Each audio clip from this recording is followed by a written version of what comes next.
Hello everyone, James here and welcome to my final video of 2020.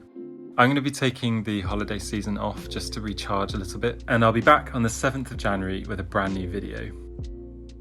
For this week's video, I am going to be using Handmade Watercolours by MARIAH.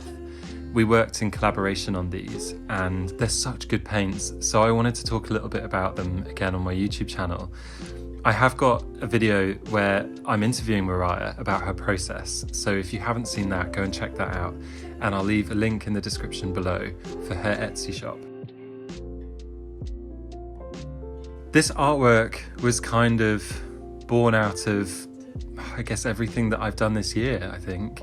I've learned so much about watercolour painting that it's almost hard to put it into words. I think I'm softer with my blending. I've learned how to paint flowers, I've learned how to control colours, I've learned how to control my water.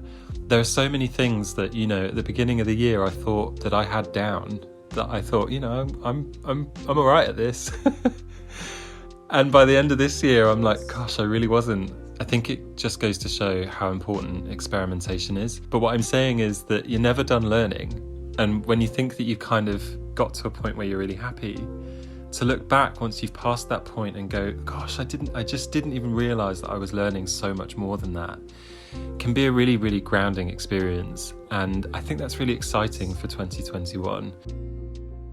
So for this skin tone, I have used the darkest red and the yellow, which is Crimson Forest and Medallion. Those are the bottom two colours on the palette on the screen.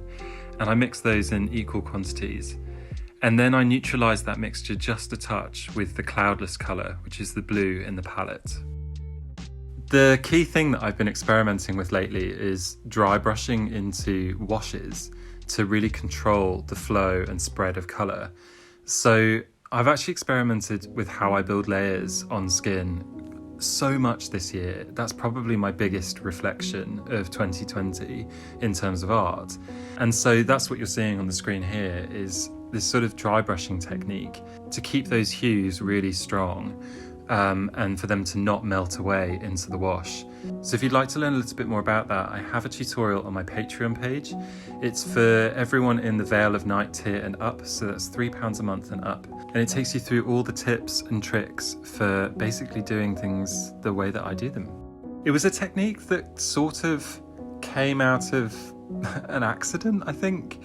I had really thick paint on my brush once and I touched it into a wash, and then I started blending that out, and I thought, okay, well, as Bob Ross says, happy little accident, why not take advantage of this and see how far I can push it?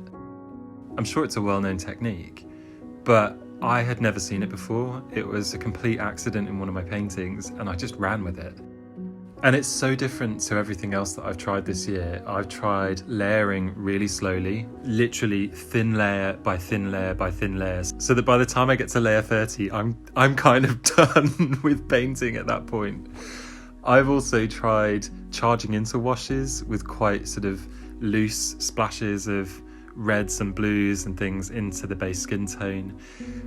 And I have to say, all those things have taught me to just be a little bit more free with how I'm painting, not to be so tight and so controlled all the time. Because this technique really is about being really patient, dropping some colour in and letting it spread, and then assessing how to move forward. And I think that's also one of the other biggest things that I've learned this year, is to be patient with myself, to allow myself time to paint, to get it right. One thing that I'm doing differently here though is that I'm using, just straight out of the pan, the cloudless colour to apply some shadows. And the thing that I really like about these quite vibrant blue shadows is that they add another dimension of hue across the piece. It really contrasts well with the skin tone and really pops out. And recently I've been using ultramarine blue and alizarin crimson for shadows, just a very faint lavender mix. And there's something about going back to this almost electric blue that's quite exciting. And I think that's something that I'm going to play with a little bit more next year. So let's talk a little bit more about the paints. MARIAH and I collaborated on this set of 6 half pans because I was really searching for an edited, considered collection of colours that work seamlessly together for portraiture. And the time and skill that she's put into these paints is undeniable. They re-wet really easily, they're really highly pigmented, and there's just nothing quite like painting with handmade watercolours. It's a completely different experience to working with commercial colours. Despite the fact that they're vegan, they're really buttery. So normally I find that when paints are made with honey, but she's worked some kind of witchcraft magic on these paints that they've become a real staple in my watercolour arsenal. And you'll know by now from this year that I have quite a few collections in my cupboard that I kind of dip into quite frequently. But these are always by my desk, alongside my Winsor & Newton paints and alongside my Daniel Smith. And the thing is, I'm not saying this because my name is on the tin alongside Mariah's. I'm saying this because she's a very skilled handmade watercolour paint maker. The really lovely thing about these paints is that all the profits go to Mariah and a charity that we chose together, which is Farm Animal Rescue in Australia. They basically save retired farm animals from slaughter, and it pairs really, really beautifully with the fact that these paints are vegan. It's something that is very close to Mariah's heart and mine, and we're very proud to be supporting this charity. So I want to talk a little bit now about my plans for next year, because I have recognised my limits this year. I've recognised at what point I burn out. I've recognised what kind of content I love creating. And there's not really going to be a shift next year into, a whole new way of working, but just a little tweak in terms of the way that I approach the content that I'm making. Back in the day, I used to make 3 new artworks a week, but I didn't have a YouTube channel, I didn't have Patreon, I didn't have a TikTok account.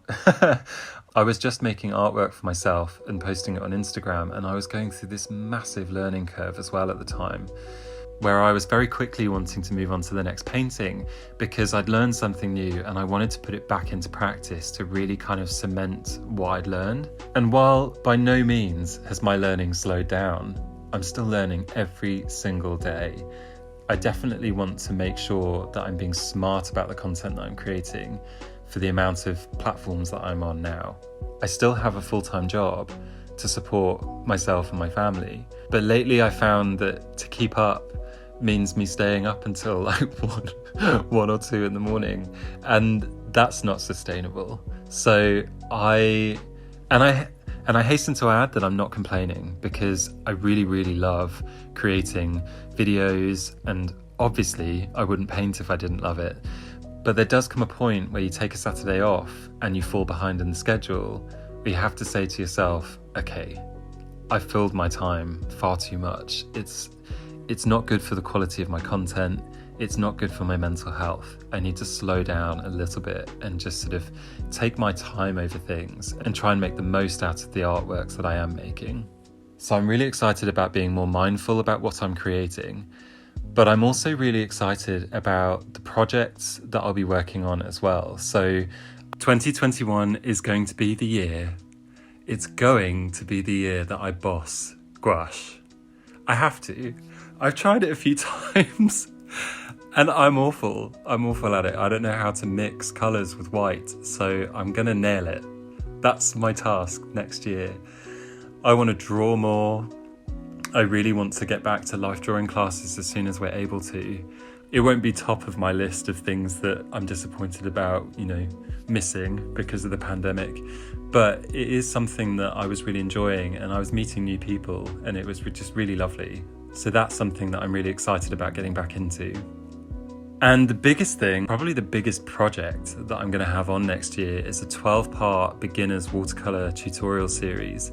And it's going to cover everything from the equipment you need and why, how to do sort of basic to intermediate techniques. It's going to be a year-long project with 1 episode every month, and that will sit in between things like art supply reviews, paint with me's, hopefully some live sessions. I'm really excited to go live on YouTube this year. I don't know at what point I'll feel confident enough to do it, but that's something that I'm going to commit to as well. So I've said it like a million times in this video, but I'm really excited about next year's plans, and I really hope you guys are too.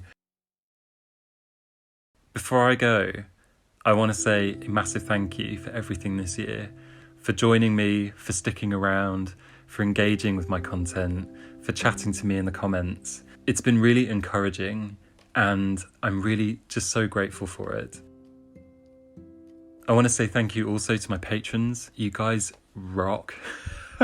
I can't put that strongly enough. And I want to thank you for all of your support since August. The enthusiasm you have for all of the behind the scenes content, all of my sketches and concepts and watercolour tutorials has just kind of blown me away a little bit.